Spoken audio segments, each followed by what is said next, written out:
Good morning. This is KELOLAND on the go with all you need to know in news and weather as you start your day. The 19-year-old who was shot at the Grand Gateway Hotel in Rapid City last month has died. Authorities say Myron Poirier died of his injuries from the March 19th shooting. Quincy Bearrobe is already charged with aggravated assault and committing a felony with a gun. The Pennington County State's Attorney's Office is looking at adding additional charges because of Poirier's death. Following the shooting, one of the owners of the Grand Gateway Hotel made comments on Facebook threatening to ban all Native Americans from the hotel and Cheer Sports Bar.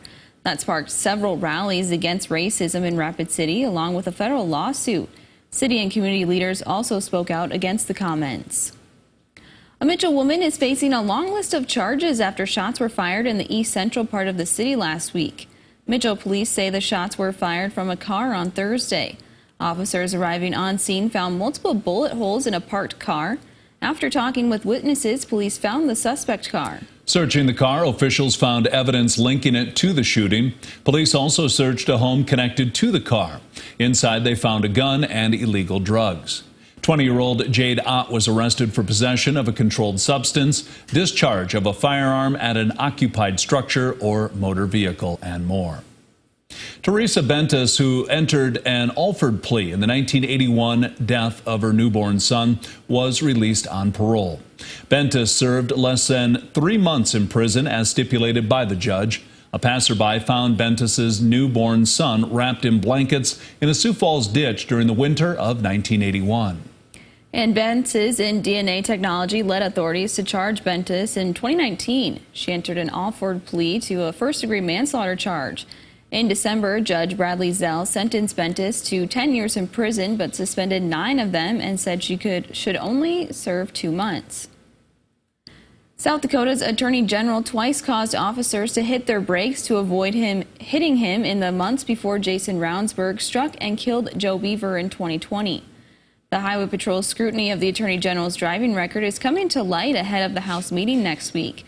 A report released Monday includes past traffic stops, including 2 cases where he nearly hit law enforcement. The Department of Public Safety will discuss the documents at a briefing tomorrow. Then next week, lawmakers will consider a report from the investigation committee that recommended Ravnsborg not be impeached.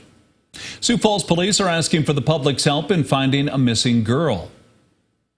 12-year-old Autumn Davis was last seen in the area of 24th Street and Minnesota Avenue.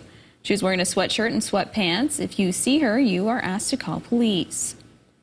Turning to weather now with meteorologist Adam Rutt. We're in for a couple of windy days, Adam. Yeah, several days of windy weather across KELOLAND. It's not going to be just one location or the other, so you are going to want to remember that and get ready, as we are going to be talking about multiple days worth of wind headlines, not to mention fire weather concerns, considering how dry it's been. Outside we go. We did have some rain in Sioux Falls, not much, but enough to make its presence known. 47 with a view south. And speaking of south, we have that southerly breeze at 21 miles per hour. That's sustained. We've seen gusts approaching 40 miles per hour over the course of the morning. 50 in Mitchell, 51 Winter and Valentine this morning, 37 Rapid City, 35 in Mulbridge, 51 also toward Yankton, 41 at the Capitol. And there is that sustained wind out of the southeast river and out of the northwest West River. That is along a frontal boundary that will continue to move on over to the east.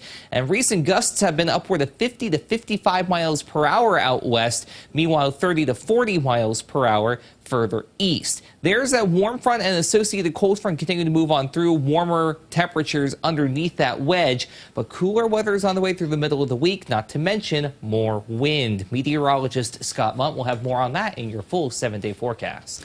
Thank you, Adam.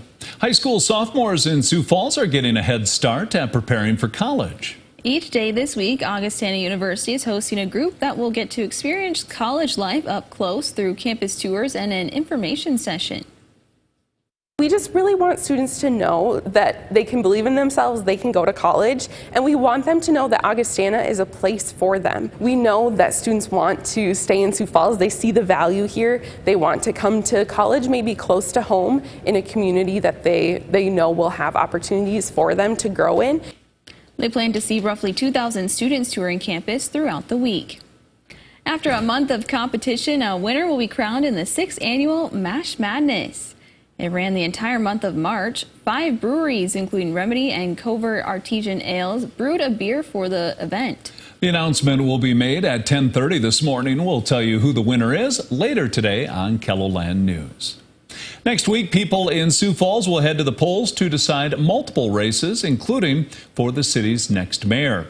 KELOLAND News is hosting a debate with the 3 mayoral candidates. You'll hear from incumbent Paul Tenhaken and challengers Sneeza Islam and David Zakaitis tonight at 8 p.m. Central Time on KELO TV. Election Day is April 12th. And that's a look at some of our top stories. Now let's get one last look at your weather with meteorologist Scott Munt. Scott? All right, good morning, you two. Good morning, everybody. Expect strong winds for the next 3 days. Today or this morning from the south across eastern KELOLAND. That will change as we go through the day. They will change direction to the west and northwest, and we are looking at wind gusts over 40 on occasion, while western South Dakota will have wind gusts over 50 later this evening, possibly over 60 as we get into the early part of tonight.